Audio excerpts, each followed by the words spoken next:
Hello and welcome to our New South Wales Referees Life Member Series number 2. We are looking forward to bringing you another collection of life member interviews in the lead up to Christmas, releasing one every couple of weeks.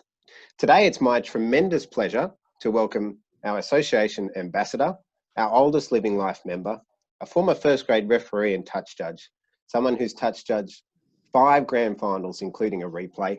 It's Mr. Brian Barry. Welcome, Brian. How are you? Very well, thanks, mate.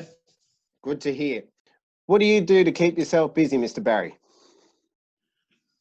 I like doing a lot of walking. I like to walk a lot. I do. I make sure practically every day I go for a walk around the block, only for about 25 minutes of that, but I do like walking. Walking, I think, is the best exercise. And I also look after, pick up grandchildren, do family duties, you know, those kind of things. So that's part of your life when you become a grandparent. Now, you mentioned your grandparent. You're also a great-grandfather. Can you tell us a little bit about your family? My family.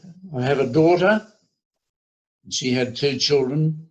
My daughter's name is Sue. My grandchildren are Barry and Louise, and I have 3 great-grandchildren, Xavier, Frankie Rose, and Giselle. I'm very lucky and very, very proud of all my family. You certainly are. Now, 96 years young, am I correct? That's right, 96 years, yep. And you're still very active with the great-grandkids. I believe you told me a story about yes, very KFC much. When you picked them up from school. You got into a little bit of trouble getting them KFC. Yeah, well, that's right.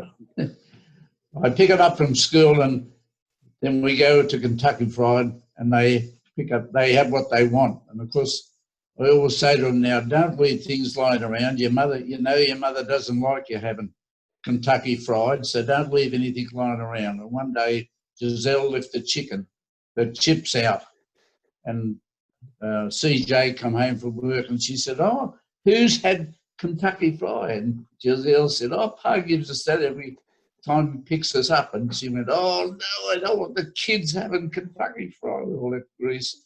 But we still do it, even though I got into trouble. You're only a grandparents, great-grandparents once, and enjoy their company. They're terrific. I think kids keep you young and really look after you. They make part of your life. It'd be very lonely if you didn't have a family and you didn't have children. No, they certainly do. They're there to be spoiled, and it's quite My funny. word. They let the cat out of the bag. They always do that. Well, that's it. That's it. Now, you've been retired from work for a long time now. What did working life look like for you throughout your career? Well, I came out of the army in 1946. I'd been in New Guinea, and I came out of the army, and they had a system that you used to go for an interview, and they asked you what you'd done before you went in the army. And I said, well, I was conscripted at 18, so I didn't have much of a chance. I worked around after I left school. My dad said, when you're 15, get out and get yourself a bloody job and get some money. So I went to a lolly factory place at Rosebery called Sweet Acres, and I was working there for a while, and then the war started and they went to ammunition. So I got another job at the Australian Glass Company in Dowling Street in the warehouse. And then from there, I got conscripted when I was 18, and I left there and went in the army. I went to a place called Carlo Street, which was the 17th Battalion place where they used to meet. And I went from there to Ingleburn. But when I came out of the army and they asked us what we wanted to do, I didn't know what I wanted to do. Anyhow, I said to my dad, he said, "Do you want to work with me?" He was a painter and he used to work for Tilly Devine. This will sound a bit crusty. He used to paint the brothels at Paddington. And Tilly she was very good to Dad, even during the Depression and that. He used to come home with a bit of money. And so I said, oh, I don't know what I want to do. And he said, well, you know, I can get you, help me be a painter. I said, no, I don't want to be a bloody painter. And he said, well, get yourself, try and look around and see what you want. And the chap next door to where Mum and Dad lived, his name was Mr. Biddle. And he'd been on the trams for years. And he said to me, why don't you join the trams? And I said, oh, no, I don't want to be. I said, I can't imagine myself being on the bloody trams. And he said, well, you know, it's good money, Brian. He said, you get your money every fortnight. You get a uniform to wear. You get 5 weeks annual holiday. And you get a rail pass anywhere in New South Wales. In those days, you got a rail pass and you could go up to the border and then you went from there to Coolangatta or places like that, you know.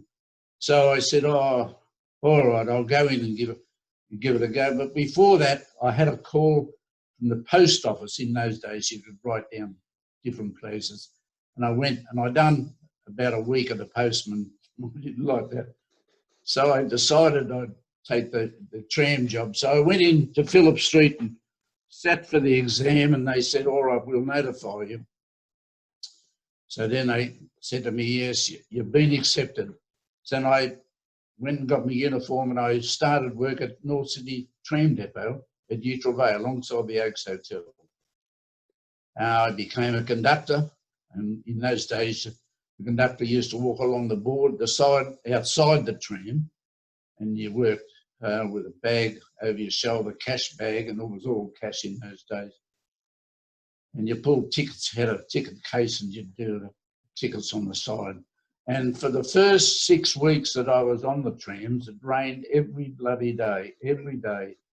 And I used to go home, and Rose's mother used to have the heater on, the kerosene heater, and I'd dry all my clothes off, and then I'd go back to work in the afternoon and get really wet again. Anyhow, I really liked being on the job. I mean, you meet different people, and you, especially school kids. I used to do a lot of school work, and I really enjoyed being in public transport. After I was a conductor for quite a number of years, I became a tram driver. Okay. And then when the trams went off, I became a bus driver. I couldn't get into North Sydney Depot as a bus driver because in those days seniority took the toll, and most of the senior blokes lived around Neutral Bay or Cremorne and that, and they wanted to stay in the depot that they were at. So they got the chance, and I went from there. I went to Pagewood for 3 months, and then I came back and I was posted to Willoughby Depot, and I stayed there till I retired in 1986. I had 42 years on public transport, and I enjoyed every day. Fair income, I thought it was a fantastic job. You made your own enjoyment through your work. I mean, you spoke to people politely. I always thought if you could say good day to someone, at least they knew you. They at least knew you wasn't a dummy. And more polite. I mean, didn't hurt you to help a lady off the tram with a baby or a pram or that. I mean, I think courtesy today lacks in a lot of places, but that's only my belief. Yeah. Well, they say if you enjoy your work, you never work a day in your life, and that sounds like it was very much true. Now let's move on to your refereeing career. So you commenced your refereeing journey in North Sydney in 1954. Right. Why did you get your refereeing ticket to start with, and how did this take place? Well, we used to, in the government transport, they always played all kinds of sports, like rugby league, cricket and all that. I had a couple of games of rugby league, and I wasn't any person was going to make the World Cup, I can tell you. But I wasn't a champion, I was a winger. And there was 3 of us mates, we used to be together, And one day we were at the cricket ground watching the game at the cricket ground. And I said, you know, Jesus, I'd love to be a referee. And they said, well, let's try. And I said, oh, no, I don't think I'll bother. Anyhow, they said, no, let's go and have a go. So we rang up Phillip Street and they said, yes, you can become a referee, get someone, we can give you some names of referees that do coaching classes in your area. So I said, oh, righto. So we put our names down. And in those days, Bert Cowley was the secretary of North Sydney Referees Association. And he said, yes, come to my place. So we went to his place in French's Road. And in those days, they used to have a magnetic board. All the chaps that used to coach you had a magnetic board. And on that board was two full sides of rugby league. And they had a referee and two touchdowns, just like the field. And they used to start off and they'd go right through the rule book from start to finish, the start of the game to the finish of the game. And I went there for about 6 weeks, or we went there for about 6 weeks. And he said, look, I think you're ready to go to over town. And it used to be on a Tuesday night. They used to have a class in Phillip Street, and there was all first grade referees used to be at the class.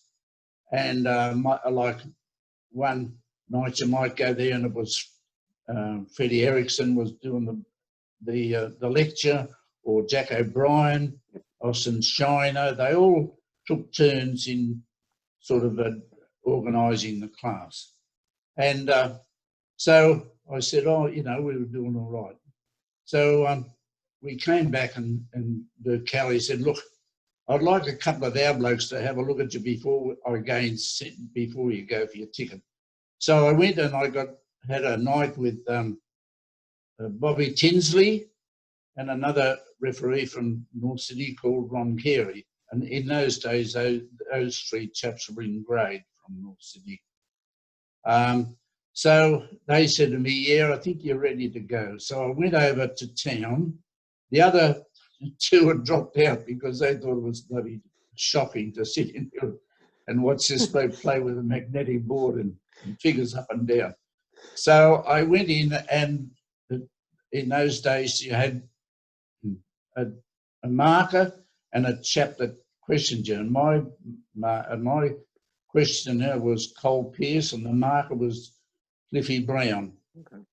And in those days you were only allowed 2 failures from the questions they ask you, and if you failed, you could go back again. So I started off and I went right through. I did get 1 or 2 failures, and he said to me, they were little ones. He said, I don't think they'll hurt you. So he said, I think, you know, you're good enough for your ticket. So I joined North Sydney, and in those days we met at a hall in Falcon Street, the Masons Hall in Falcon Street, and I went up there, and the first night I went, I met a chap there called John Quinn, who, if you were in North Sydney, he was Mr. Rugby League. He knew everything about rugby league. He'd been there for years. He worked at Anthony Horton's as a welfare officer, and he was a fantastic bloke. And another bloke called John Montgomery. John and I became the closest of friends. We were very, very close, John and I.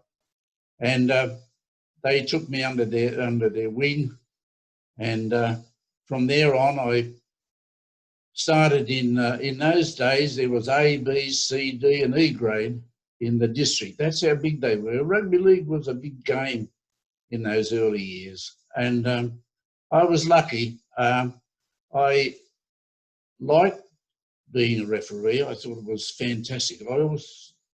When I coached referees, I always said, if you can't play the game, become a referee. You're as close to the game as you can get. And I always told them that. And I always said to them, if you referee a game to your ability in yourself, it's what you want to see a game played. And I think that's how a referee should look at a game. It's up to you to manage the game as you look at it. I think today a lot of has gone out of the game. I don't like referees calling players by their name. We would never have been allowed to do that in our early years. That was one thing that Cliffy Brown and those blokes looked down at. They reckon you become too personal. I was lucky. As I say, I joined the association in 1954, and in 1957, I'd done the A-grade grand final, and Cyril Wigsell, in those days, they used to ask a member of the examination board to come and have a look at you.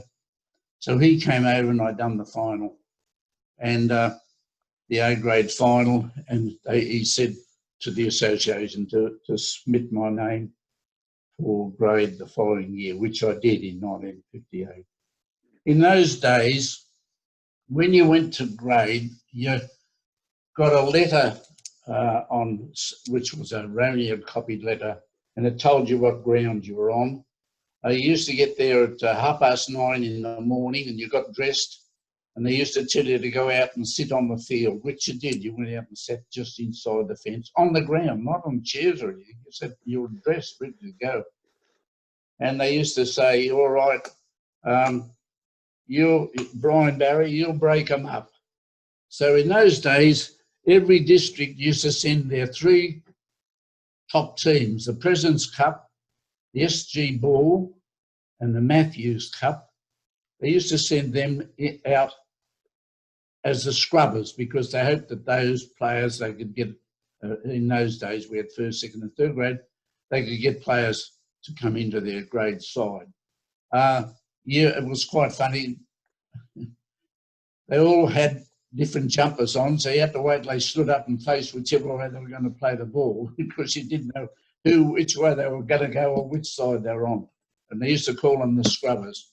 So if you went out and you'd done the scrubbers and they called you off and they said, go and sit down on the fence, you thought, well, I'm in a bit of a show here, I've got a show. So you'd sit back on the fence and then they'd put you in again, give you another run. Not much, sometimes you only got 10 minutes. And in that 10 minutes, you have to show some ability. Then the following week, if you got a letter back, well, you thought, well, I'm back in here, I'm doing all right. So as it went on, they promoted you into different stages of the trials. In those days, the third grade used to play the first half of the second grade game, and the reserves played their half. Then in the first grade, some of the reserve graders would play with the first grades, and in the last half, the senior referee would have that half. He would have that game. So if you stayed there and you got into those places and you advanced each week, you thought you were in for a show. And if you, in your fight before the actual season started, if you got a fixture and they put you in first grade, like as a touch judge, well, you knew you were the chance. I was lucky when I got graded. I had Eric Cox, Laurie Brewers and myself. We were sort of leg and leg trying to get to the top. Laurie in that year done the grand final in the junior fixtures, and a very good referee was Laurie Brewers. But that's how I came into grade. And it was quite funny when Laurie and I were graded, we were at the cricket ground. In those days, they used to give you, the games were, the match of the day was at the cricket ground. That was supposed to be the holy of holies. If you were at the cricket ground, you were pretty good. So we got this game at the cricket ground, and they took us to lunch up in the stand. We had lunch. And then Laurie said, this is a bloody good place to be. And I said, yeah, it is, Loz. He said, how about we join? And I said, oh, Christ, yes, let's go around. So we went round to the office and we went in, and the girl said to us, good afternoon, what can I do for you? And Laurie said, we'd like to join the members. And she said, there's a 30-year waiting list. I said, well, we're not likely to get into this function, so we came back. But that was our chance of going into grade. Yep. I was very, very lucky. I run with some fantastic referees, truly. I think you need to make a bit of your own luck in this game, and those that do are certainly rewarded for it.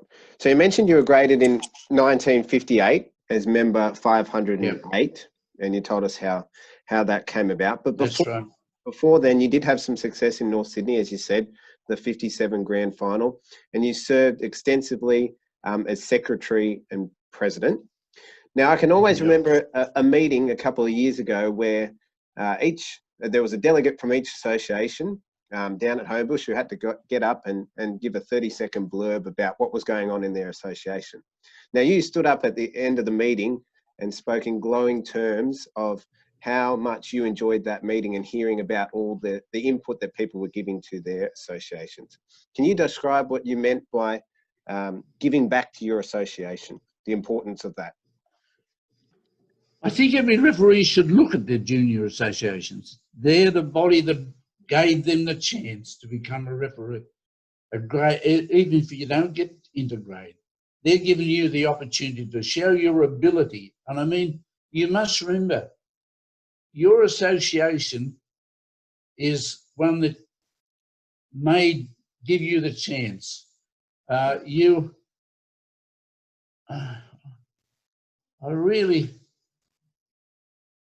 It's hard to say, Daniel. I think it's all about giving back to where you came from. I was just going to say, I think you look back and you think to yourself, wasn't I lucky to have an association that would back you? Yeah. And they did back you. I just don't know how to put it into words, truly. I think I'm always of the belief, and I've always had the mantra going through my careers, you never forget where you've come from and you don't forget where you're going. Right. That's right.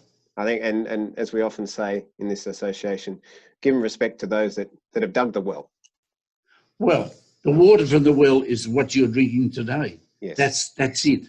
They done their spade work for you. In those days, there was not, I mean, you had to buy your own clothes. You bought your own clothes. Yeah, like whatever gratitude you got. I mean, I think I got 5 shillings for my first fixture. I mean, I thought I was a bloody millionaire. But I mean, you'll to be a referee, you'll never be a millionaire. You'll never ever gain that much money. But it's not the monetary gain.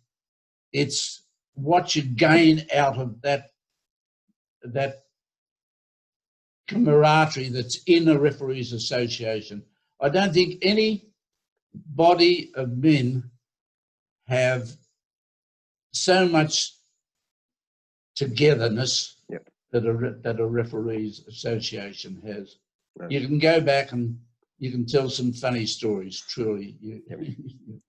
No, I certainly agree with that. They've always got your back. Now, you talked about people that have your back. Who are some of the big influences for you coming through from North Sydney right through towards first grade? Well, as I said, John Quinn and John Montgomery. Especially John, he was very active, and we were very active together when we were together. He was a big inspiration for me. When I got dropped out of first grade referee, my wife said to me, "Why don't you get the bloody thing away, Brian?" She said, "You know, you'll break your bloody heart." And I said, "No, I like it that much." I said, "You know, I enjoy it. I really did enjoy refereeing." And Johnny Mon said to me, "Mate, if you can't be a referee, for Christ's sake, be a good touch judge." And I said to him, "All right, I will." And I set my mind in being a good touch judge. I idolised John on his methods. In my early days, there was 2 referees from St. George, George Taylor, and I just can't think of the other bloke's name, but we used to go to the meeting on a Wednesday night, and every fortnight was in town. And these two chaps were touch judges, and they used to train in front of a mirror, believe it or not. They used to go to each other's place and train in front of a mirror. And I watched those two chaps every game I had the opportunity of watching them.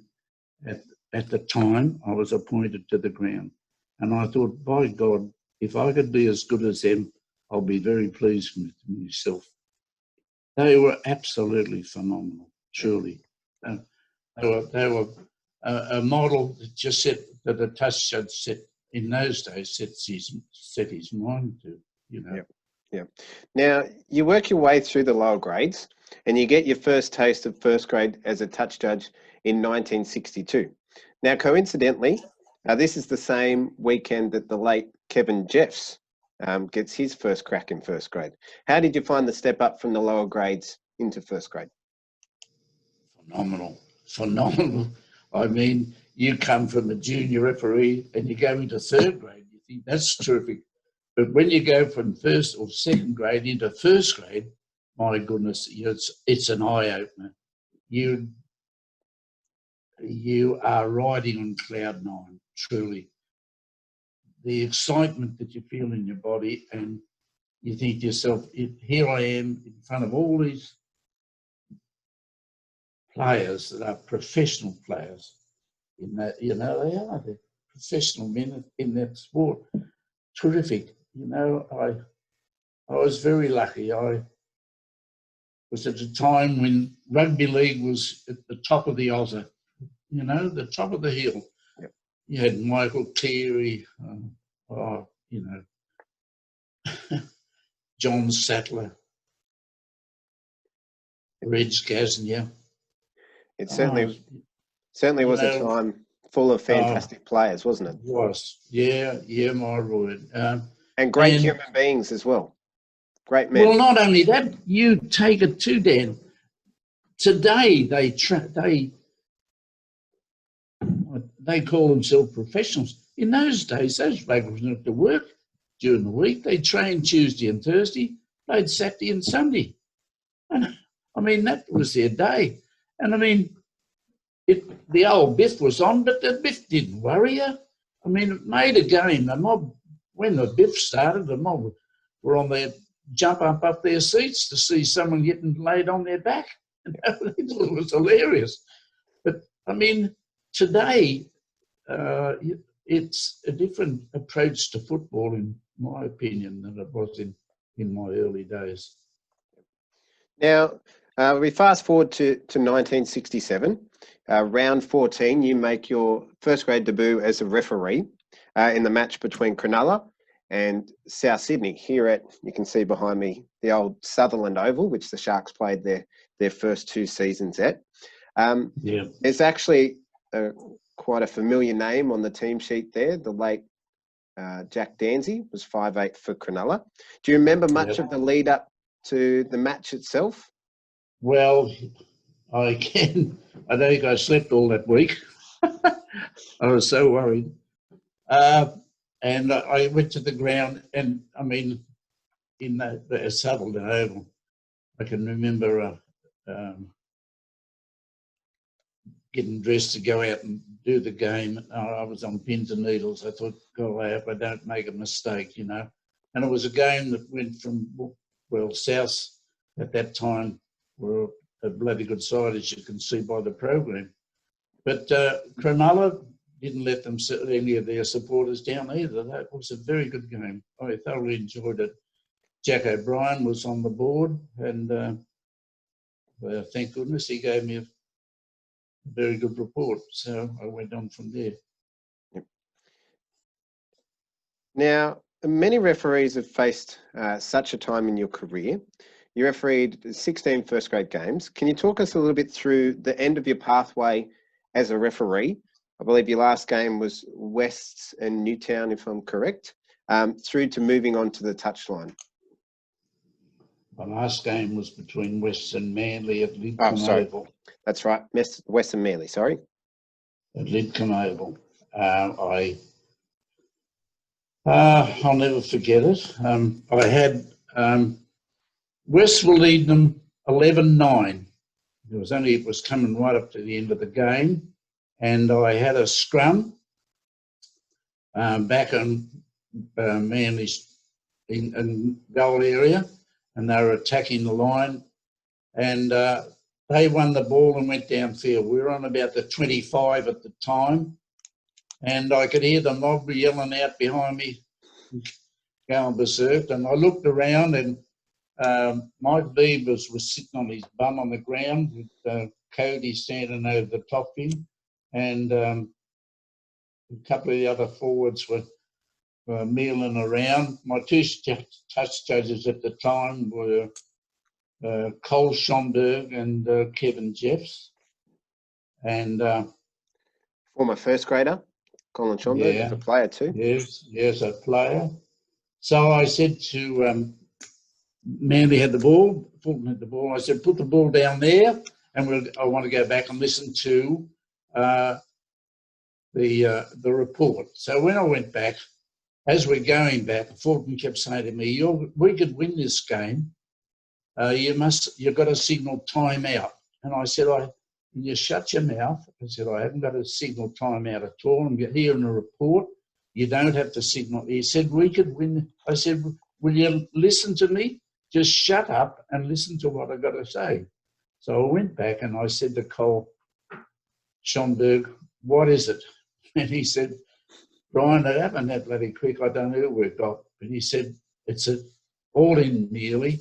He said, look, you've only got 2 minutes to go. Give them a general caution. Put your scrum down. As soon as the hooter goes, blow full time. So I said, right, I'll do that. So I give them a general caution. We put the scrum down, and I said to the hooker, don't balk on this ball. I said, as soon as I say pack, you put it in. I said, if you don't put it in, I'll blow your head off. So he said pack, and in went the ball, and while it's in there, the hooter went. So I blew full time. That was it. And as we came off the field, I seen Fulton go to Ken Arthurson and say something, and I just kept on walking. And when we got in the room, we'd only just sat down. There was a knock on the door, and Ray O'Donnell was the appointments board chap, and he came in and he said to the second graders, so get out of the room. I only want the first graders here. So I said, righto. So they went out, and he said to me, that was a disgraceful exhibition refereeing. And I said to him, just a minute. I said, what did you judge me on? 58 minutes of football or 2 minutes of fighting? And he said, I thought it was shocking. And I said, well, just tell me what you think was shocking. I said, can you tell me something? Did you speak to, did Fulton say something to you? And he said, that's no concern of yours. And I just said, righto. So on the Tuesday, on those days, you used to be notified on your appointments on a Tuesday in the papers, like where you were. So I look on the Tuesday at first grade, and there's no Brian Barry, not as a referee, not as a touch judge. I look in the second grade, there's no Brian Barry as a referee or as a touch judge. But I look in the third grade, and yes, there is a Brian Barry, but he's a third grade touch judge, and where is he? At Brookvale Oval. So I went from a first grade referee to a third grade touch judge, which was very, very disappointing. I didn't think I'd went that bad. Yep. But that's when I went home, and my wife said to me, for Christ's sake, give it away, you'll kill yourself, you silly old bugger. Now, to your credit, you work your way back, you reinvent yourself as a touch judge, and you certainly made the best of this move, officiating over 200 games as a first grade touch judge, including 5 grand finals. Let's run through some of the grand finals and your memories of each. So the first is 1972. It's Manly's first premiership. They win 1914. What were your memories of getting your first grand final as a touch judge? I think Keith Page was the referee. In those days, when you went to the cricket ground, they used to put up, they used to call the team out first, then the touch judge, and then the referee. And you used to run across the ground, and the Bob Abbott, who was with Cronulla, he had some connection to a carpet place, and they used to put the carpet down for the teams that they come out of, the gates they come out of. They used to put a carpet down to the colour of the team that was playing on that day. And that was a big thing, you know. You were last out, the touch judges and the referee were last out. The players went out first. I thought they called it the Holy of Holies, the cricket ground. It was the Holy of Holies. If you got on the cricket ground, you thought you were fantastic. When I'd done a third grade fixture there and I only had about 8,000 people, I thought I was in Christmas at Christmas. But to have all that people in your first grade, it was absolutely phenomenal.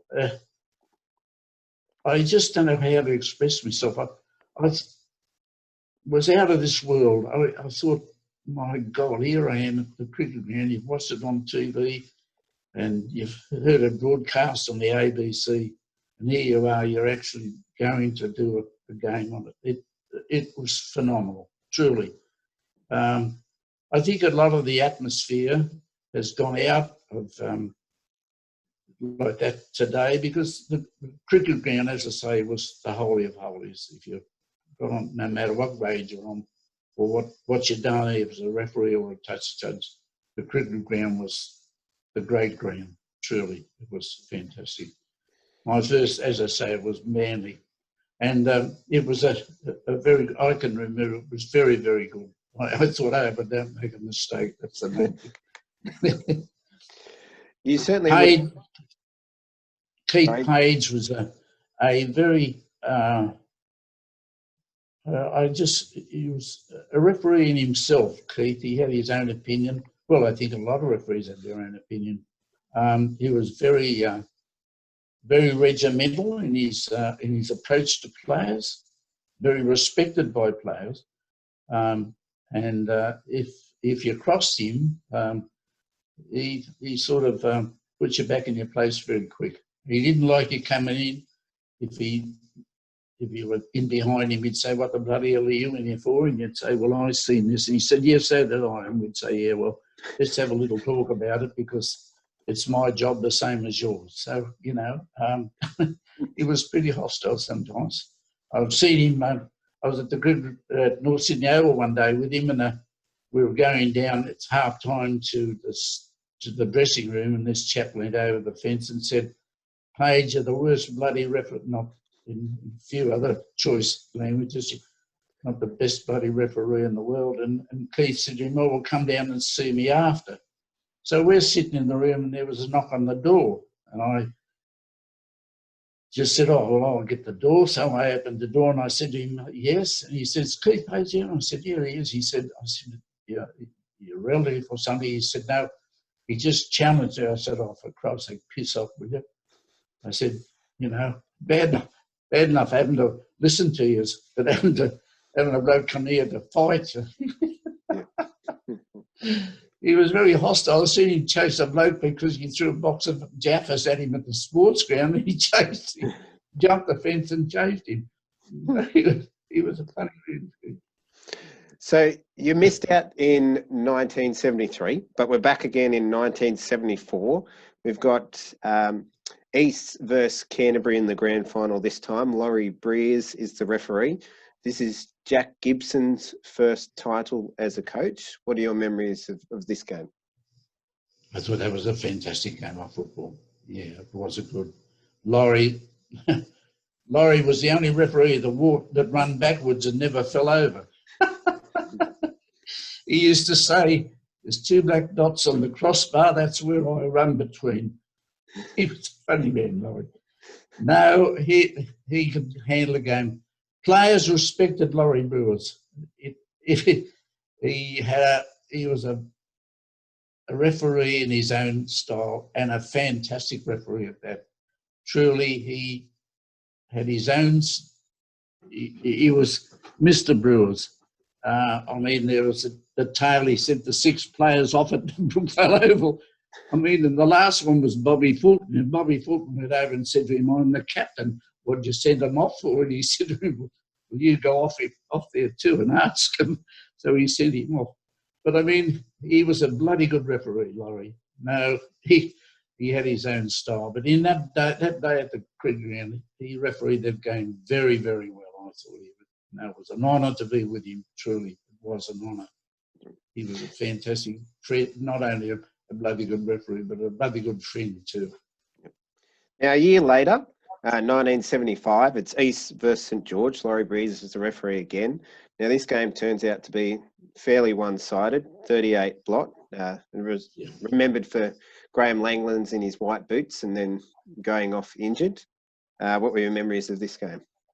Well, that was funny. We went down the room to check their boots, and St George wouldn't let us in.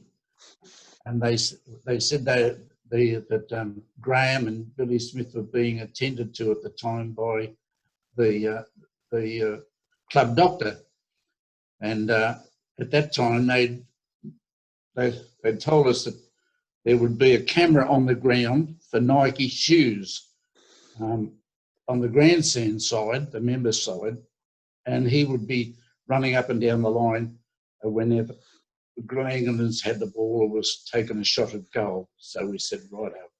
So, of course, the tale was that Nike had paid Langlands an amount of money to have him advertise their boots. And he never kicked the goal all day. He couldn't get his leg up because when they put the needle in, they put it into his muscle. Yep. His leg went dead. He couldn't lift his boot off the ground. It was, well, Artie tormented the bloody life out of him all day. And it was quite funny. But at least at that stage, they were a bloody good side of football. Yep.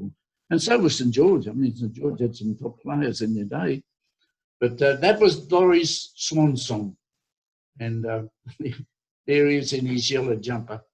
And he had a very good game of football. I thought he let the game run. And it was quite an honour to be there for his last fixture. As I say, we went in together and he asked for me. That was one thing he did ask when he was appointed. He said, could he have Brian Barry as his touch judge? That would have been a great honour, I think, for a man. It was a great honour. Who you were very close to for him to have that, for you to have that mutual level of respect. It would have been quite an honour to do that. So in 1976, this is your third in a row. It's Parramatta versus Manly. This is Parramatta's first grand final. Another close fixture. Gary Cook is the referee this time. It ends up 13-10 in favour of Manly. What are your memories of that fixture? That year, Frank Hyde called us behind the grandstand before the game started. And in those days, they used to present a Seiko watch to the leading players of the side who were picked out by the papers and judges of who was the top forward or, who was the best player in the team. And they gave them a Seiko watch. And that was the first time that they'd presented a referee with a presentation apart from the rugby league. And Frank Hyde gave the three of us, Gary, Maxie Thompson and myself, a Seiko watch. And I honour that watch today. It was a game that was, I thought Gary Cook was the most, how can I put it? Well, you would have thought he'd been refereeing all his life. Truly, he was the most placid referee I have ever worked under. He was so calm. I thought he would have been on tender hooks, but no, he was there, and he had the game, in my opinion, a good game of football, and a bloody good referee. Good referee. Considering that would have been his first grand final too, to be so. That's right. And he had a lot of referees below him, around him, that were very good referees running at that time. No, he was the most. Well, you only have to look at it on TV. He was the most coolest bloke in the world. I thought he'd just come out from a shower or something. Yep. So 1977, Now, I want to get on to this infamous moment in your career in a minute, but just a comment first. It ends up 9-all, Parramatta versus St George. There's a late Ed Solkovich try, and unfortunately, the Crow, Mick Cronin, didn't have his kicking boots on that day. Didn't have his goal. Yeah. Missed the goal. Did you guys know what was happening at full time when you went into extra time, and then after extra time, did you have? No, we were coming off the ground, and the players were saying to us, "Well, what happens now?" And I said, "Well, I don't know. It's up to the rugby league." I said, "They'd almost likely we got the idea," and I said, "Oh, I suppose they'll play it during the week, a replay during the week." And they said, "Would they? Do you think they'd call it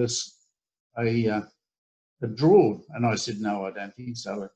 So we had no idea. But I was only saying to Brian just now, when we came in the room, there was an incident with Ted Goodwin in back play, and they reckon he'd been hit without the ball. Anyhow, I said to Maxie, "Did you see him?" Max said, "Yeah, I seen him." I said, "Yeah, I seen him go down," but I said there was no one near him. And they said, "Oh, his face was covered in blood." Well, in those days, if you had blood on your face, they used to put the old sponge in the bucket and slap it on your face. Well, it looked like if he'd had his face bashed to pieces. Yep. And I said, "No, I didn't see anything that made us sort of doubtful that he was hit late or anything like that." And Cliff said, "Well, we're looking at the replay." And I said, "All right." He said, your job for the next Saturday or for the replay is on the line." That was on the Saturday. He said, "Look, I'll ring you on tomorrow if we have a decision and tell you how you went." I was on 10 hooks when I went home. I watched the replay. I couldn't see anything where there was interfered with, but never mind. He rang us on the Sunday morning and he said, no, they'd been through the replay and they found out that there was no interference with Goodwin. So we got the replay the following Saturday. And that was when I got the luck of the draw. I'd like to find the bloke that threw the apple, truly. He deserves not only he should have had the apple, I should have had the apple mounted, I reckon. But he hit me direct in the cogs, right in the treasure chest. Yep. So, and down. So we've got the replay the following week. The game's a blow away. The Dragons wipe Parramatta off the field, 22-0. Yeah, they did. Now we've got this incident here. We're kicking for. We've got a penalty. We're about to kick for goal, and you get struck by an object that was right on the corner post, thrown from the crowd. Now you go down for a while. You try to soldier on. Ray O'Donnell, the appointments board, actually does the goal as the other touch judge in his civilians, and then Jack Dancy, the standby, comes out to you. We'll see in a moment, and tries to take the flag off you, but you try to soldier on for a while. Can you tell us your memories of the whole experience? Well, as I say, I was running around behind the goalpost near the Guangle stand, and next minute I knew that it was a funny feeling. Everything went quiet, and I knew I was going to fall over, but I couldn't stop myself. And I just fell down on the ground, and I had this terrible pain in my groin. I thought, oh, shit. Anyhow, a little boy from St George said to me, "Did you know what hit you, Mr. Barry?" And I said, "No." He said it was an apple. And I said to him, "We'll find a bloke in the crowd and give it back to him." Anyhow, there was that many people around me, and I might add, there was a woman doctor there. And Johnny Mott jumped the fence because my wife had come to see me play. And she was never a big follower of me in refereeing. She only came twice, and twice was an error. Anyhow, this time they came over the loudspeaker that they thought the touch judge on the far side, Mr. Barry, had a heart attack. It was a bloody long way away from me heart, I can tell you. Anyhow, I was there in agony, and they were all touching me up and sort of asking me what was going on, and I was telling them. And Johnny Mont said, "Did you know the woman had hold of your testicles?" I said, "Why didn't you tell me?" But it was the most, everything went quiet. There was no sound. And I thought, oh, well, I'll be able to be all right for a while. I thought I'll manage to get a go. And so I tried to run, and I couldn't lift my feet. My feet were like if they had boots on. So I said to Jack came out first up road, and I said, no, I'll be all right. And I went to run, and I thought, I'll cross the grandstands here. So I had to go off, and Jack took over, and Austin Shiner came out, and we had to walk me right round the back of the bloody grounds, you know, and everyone was singing out, here, deserve what you got here. Why don't you get another flag and put it where it should have been and all that? I said, Austin, I've got that many up there now, I can't hardly walk. Anyhow, we walked off, and then we went up in the room. Austin said, I'll get you something for your pain. I said, oh, thanks very much. I thought he was going to give me an aspirin or something. And he went and got an ice bag and put it on. The pain was so severe. And then they said to me, you've got to walk down to get the medal. And I said, oh, bugger the bloody medal. I don't want the medal. Yeah. And they said, no, you've got to come down. So I had to walk all the way down the bloody stairs and walk out on the ground. And they gave me the medal, and then I had to walk back again. I thought, I'll never get up the stairs. I can't lift my legs. And so when I went home, I was there. Johnny Mont said, I'll drive your car home. And I said, oh, thanks very much. So he drove me home in my car, and Rose went home with Val, John's wife. And when I got home, I said to Rose, I feel so sick. She said, oh, I'll get the doctor. So the doctor came down, and he said to me, you're going to be very sore, Brian. He said, for quite a couple of days. And I said, oh, that'll be all right. Can you give me something? And he said, well, the only thing, he said, well, the pain won't go away, but he said, we'll put some ice on it. And of course, I went to sleep and I didn't think about it. And I woke up and I thought, Christ, I'm in water. That was the ice. The ice had melted. It was all over the bed. I was black from my knees to the stomach, the lining of the stomach. And I could hardly walk for nearly a week before I could get going again. So it was something that actually happened in a game of football. It wasn't through the football itself, it was through a bloody apple. Now, in 1974, you have a little bit of a claim to rugby league history. You touch judge both the first ever AMCO Cup, the midweek cup matches, where East played Wests, and then you touch judged the first grand final of that competition between Penrith and Western Division, which was actually won by Western Division 6-2 from the country. What a game. And they actually advanced to the final. It was on a penalty countback from the week before. That's right. They'd drawn 12-all with Manly. What were your memories of these AMCO Cup days? You also did the grand final in 75. They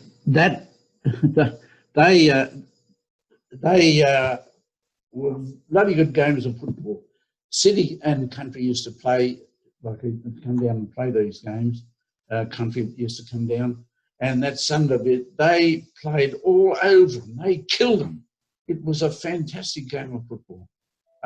It was a good competition. I don't know how it just went out of existence, but it was something that they were getting quite good crowds on a Wednesday night. It was mostly played at Leichhardt Oval. They were getting very good crowds at Leichhardt Oval to the fixture. And the players enjoyed it, you know, and so did the referees. They were good appointments, you know, they were very good appointments. Yep. I was very lucky. You know, a lot of my appointments, I mean, you've got New South Wales and Queensland. In those days, New South Wales and Queensland, they played state for state, not origin. You had to be in a Queenslander. You couldn't play, even if you played, say, there. But they were very good games. And then there was City and Country. City and Country were quite a good day. Country used to come down and they'd bring a referee and 2 touch judges. The referee used to do the second grade and 1 touch judge, and then the other touch judge work with the city referee and the touch judge. So it was very good fixtures, you know, and then they eventually went out of existence, which was a shame because that's how they went in those days, you know. You officiated in a time before State of Origin. You mentioned a couple of the achievements there. You did City Country, you did New South Wales versus Queensland as interstate matches. You also did New South Wales versus France, and in a moment we'll see you did the Australia versus New Zealand Test match in 1972. Can you run us through your memories of representative football and how that differed from week to week competition matches? Well, you know, there again, Dan, you thought like second to first grade was good, but my God, when you went to international, you know, those big games, the standard of football was absolutely phenomenal. Truly, I mean, everyone in there were the top of their side at the time, you know, and it was quite an honour to get those fixtures. I'll never forget that in the French game, I went. In those days, you used to put your flag down and then chase the referee if there was infringement. Yep. And of course, there was infringement, so I went in, put my flag down, and chased Cole Pierce down. And he said, "Where was it?" And I said, "Back over here." So we go back over there, and we couldn't find the bloody flag. Couldn't find it anywhere. And he said, "Where is it?" And I said, "I'm sure it was here." And the ball boy said, "Are you looking for your flag, Mr. Barry?" And I said, "Yes." He said, "Well, they picked it up and threw it over the ground there." So he called the captain out for France and told him that they don't do that. We don't do that here. But I mean, there was the French side. Truly, they were fantastic players. First what they brought out after the war. By God, they had some fantastic players. I think looking at those programs, you're very fortunate. You see some of the greatest names we've ever seen play the game. That's right. Throughout People there. in football that are now immortals. Yep. Immortals. They are. I mean, how lucky was I? You know, these players. I mean, very, very lucky. I thank my lucky stars that I was lucky enough to be able to participate in these fixtures. Truly, they were fun. Now, you were quite the speedster in your day. Talk to us a little bit about these league and referee picnics, which were highly competitive with some sprint scratch matches that you participated in. Well, we used to go, like the referees would have their annual picnic at the end of the season. We used to go to a place called Fairyland up near Liverpool, and we used to take a double-decker bus up there and we'd have the day there. Then we had days at Wentworth Park, we had days at Granwick Racecourse, and the referees used to have this sprint, 100-metre sprint. There were some bloody good runners, Cole Hudson, Georgie Benson. There's quite a few of them, and it was 100 metres, and they used to run, and I run quite a few. I think I was lucky in a few cases because I think they'd have a bit too much beer or chicken for their dinner before they run. But I really was. I'll never forget. We used to go into town on a Wednesday night. Used to meet one week at your own association, and then the next week you went into town. We used to go to Phillip Street in the boardroom. It was like a big coliseum, and they'd meet there every second Wednesday night. You know, but I mean, today the association is, how can I put it? we are on our own. I mean, the NRL is like a breakaway body. I mean, they have control of the game, I know that. But the association is run by the New South Wales Rugby League. And I think we are a sort of a contributing body to that. I think with the combination of our history and our life members and the work that the association is doing with our current active graded squad, I think the integration of those two things certainly proves that there's still relevance in terms of our association in the game. Thank you, Daniel. That's how you put it very neatly. I think we are very, very lucky that we have three terrific people in the association at the present stage who are backing our members, the members of the association and everyone combined, that we find ourselves in the position we are today. And I say that we had Paul Simpkins, who came in at a time when the association was in dire straits. Paul Simpkins and the committee that came in after that at that time saved the association from going into bloody lockdown. I mean, we are very lucky to have had Paul Simpkins, Matt Hewitt, Quinton, and there's blokes on committee that saved the association from going into nothing. Speaking of important names in refereeing, you touched on the importance of Laurie Breers before and what he brought to this association. So I might get you to comment on two other people that are very important in terms of the history of this association, and you had quite good dealings with, and they were around your time in the active grades, Eric Cox and Frank Walsh.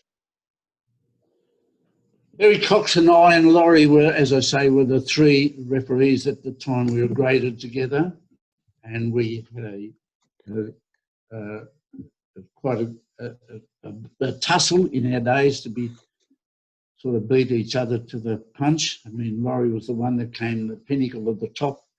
He was that. Eric was a very good job. He'd done a good job as an association member.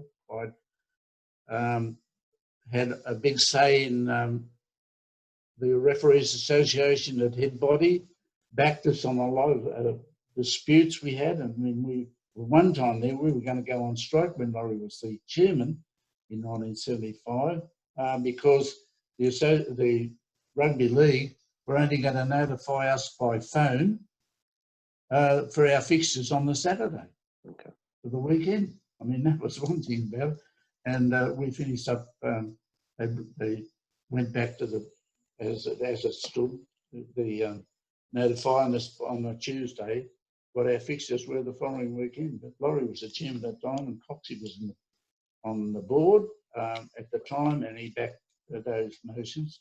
Eric was a very good referee. He never made, I think he went to second grade, never got the first grade. But he was very good. But Frank Walsh, now there you're talking about a chap that was the association's top bloke. There wasn't a damn thing that Frank Walsh didn't do. He done everything in the association. He was the social secretary. He was Tom, Dick and Harry, truly. And what a champion fella. You know, he'd come to a game sometimes, this is true as I sit here today. He'd come to games sometimes and he'd have his raincoat on. The only thing he wouldn't have on was his pants because he didn't want to mess them up. He'd be dressed up and he'd have his slippers on to come to the fixture. And he was nearly always dead on the time to go. Sometimes I went a couple of games. We were waiting for him in third grade to arrive, and we were ready to go and inspect their boots, and he still hadn't arrived because he'd been doing a junior fixture somewhere or he'd been at work doing his work before he came to the fixture.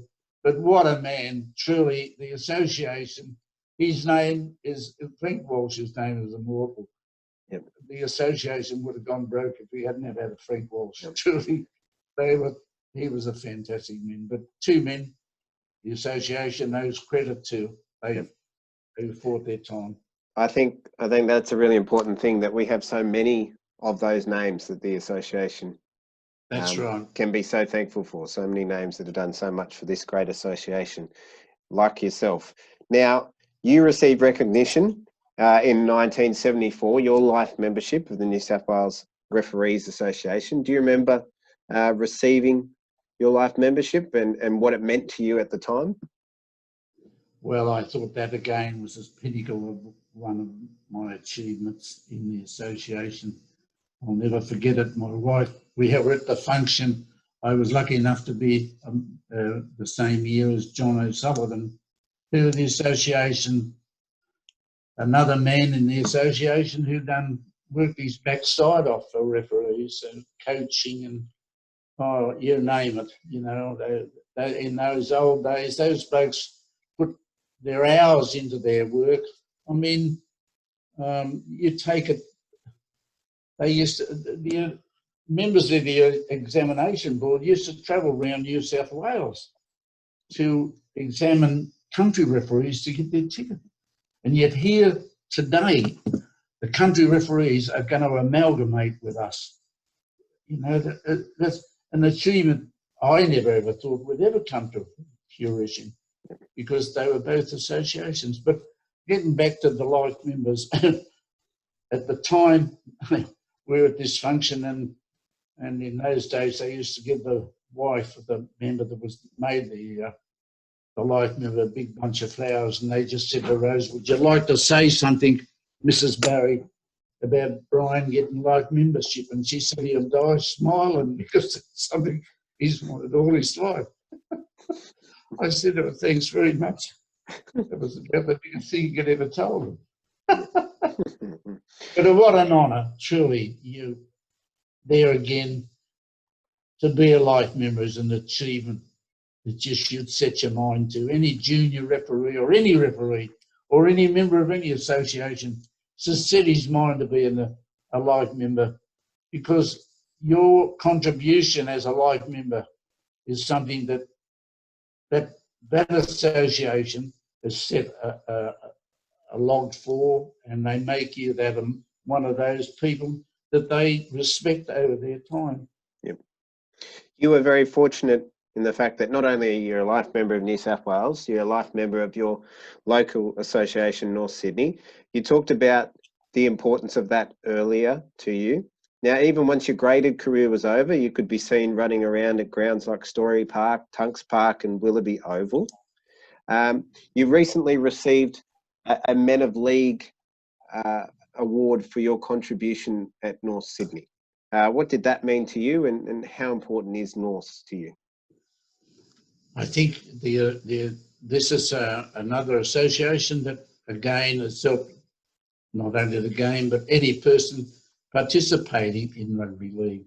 I mean, the Men of League, they contribute to helping anyone, not only players, but officials of those games. And I was very, very honoured by North Sydney nominating me at the time to be accreditation for the nomination for the Men of League. Truly, I think it's, again, I was one of the very lucky ones. And any person that wins that award appreciates it very much. Now, on the lighter side of things, the social scene has always been an important aspect of our association. You've been a regular contributor to the Lawn Bowls days. How did your involvement come about, and what role did you play in this domain? I started playing bowls one day, and I was talking to Cliffy Brown, and he said to me, "Well, I didn't realise at the time that they did have a bowls association." And he said, "Well, why don't you join us?" And I said, "Oh, righto, I will." So I came in and started playing bowls with Cliffy, and I used to, he asked me for help, and I used to help him along, do certain jobs he wanted me to do. We used to play, they used to call it a day out at Yeah, but we played, you know, with the jumpers on, all the colours. Yep. All the clubs used to contribute to a day, and we all played together. Yep. And they were, I can't think of the place we played at. Played often at Leichhardt. What? Yeah, we play at Leichhardt because Cliff was a life member there, and he had a green donated to him and named after him, and we played there. We still play there. We play there twice one year, and then we go to Newcastle because in those days, him and the bloke from Newcastle, we set a shield up, and we used to play for each other. We used to go there, and they used to come down here, and it was a good day. When Cliff got so sick and his hands were very bad, he couldn't write or that. I said to him one day, he said, "Would you like to be the secretary and the treasurer?" And I said, "Oh God, I've never ever done that in my life." And he said, "Well, take it on," which I did, and I thoroughly enjoy it. I try and get the blokes in, as many blokes as I can. They're not all referees, but they're all ex-footballers or have participation in the sport, and I think that's a good way. We have some good days. We had last year I had the honour of being asked to the day at Brooklyn, the Brooklyn Bash. I mean, that's been going for years. And I mean, what a day that was. I mean, I don't drink, but my God, the companionship that's there, and it's like S to a blanket, you know. It's they're as thick as thieves. Yep. They truly are. And that's some real funny stories are told on the day. It's a day that you thoroughly enjoy, truly. You've certainly enjoyed the social events over the years, and you continue to contribute in so many ways, and that was recognised recently in 2013 when you received the George Amy Hanson Trophy. This is now known as the Doug Winton Award. Firstly, what was it like to win that award, receive that recognition? And then not many people are able to recall the influence of the Hansons and the original naming of this trophy. Can you tell us a little bit about what your recollections are of their impact? Well, there again, another honour that I have achieved in my time by the George Hanson Memorial. When you look at the list of names that you follow, it's quite an honour, and I was very proud to accept it that day, that night. The story of the George Hanson Trophy is quite unique. They were followers of South. They followed South at their time, and they had a boy, and he had an illness, and he sort of had a soft spot for referees. So they donated the George Hanson Trophy for any member of the association that kept contributing to their association or to the head body for this trophy, which was done about, well, of course, both of them died, and the trophy was given to it. So the association adopted the trophy and then presented it to kept the life going. Yes.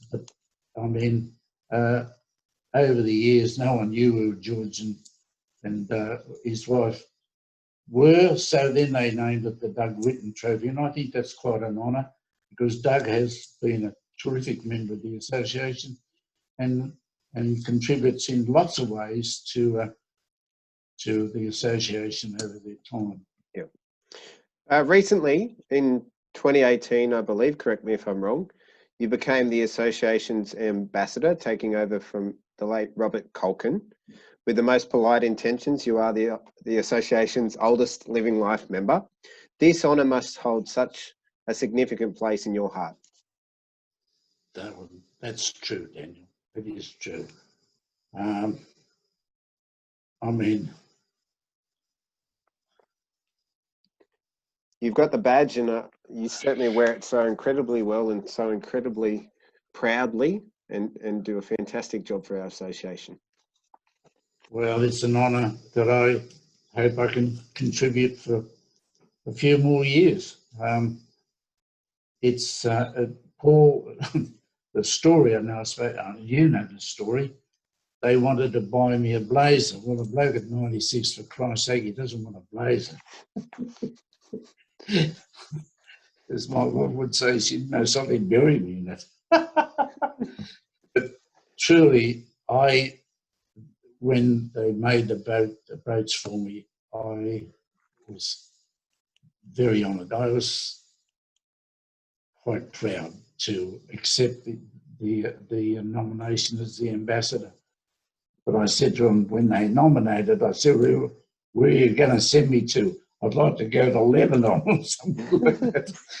But it never eventuated. I had to just do the metropolitan. No junkets yet. No junkets. And he just do the metropolitan area.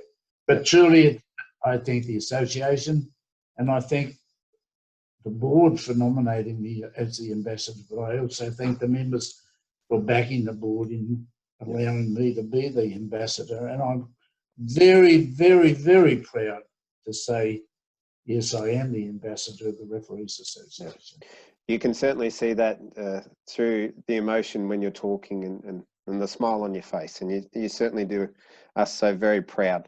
Now, we're almost finished. I've asked every Life member so far that I've interviewed, when push comes to shove, what's the biggest thing that refereeing has given you? What's the biggest thing you can take away from your involvement in the game? Camaraderie, mate.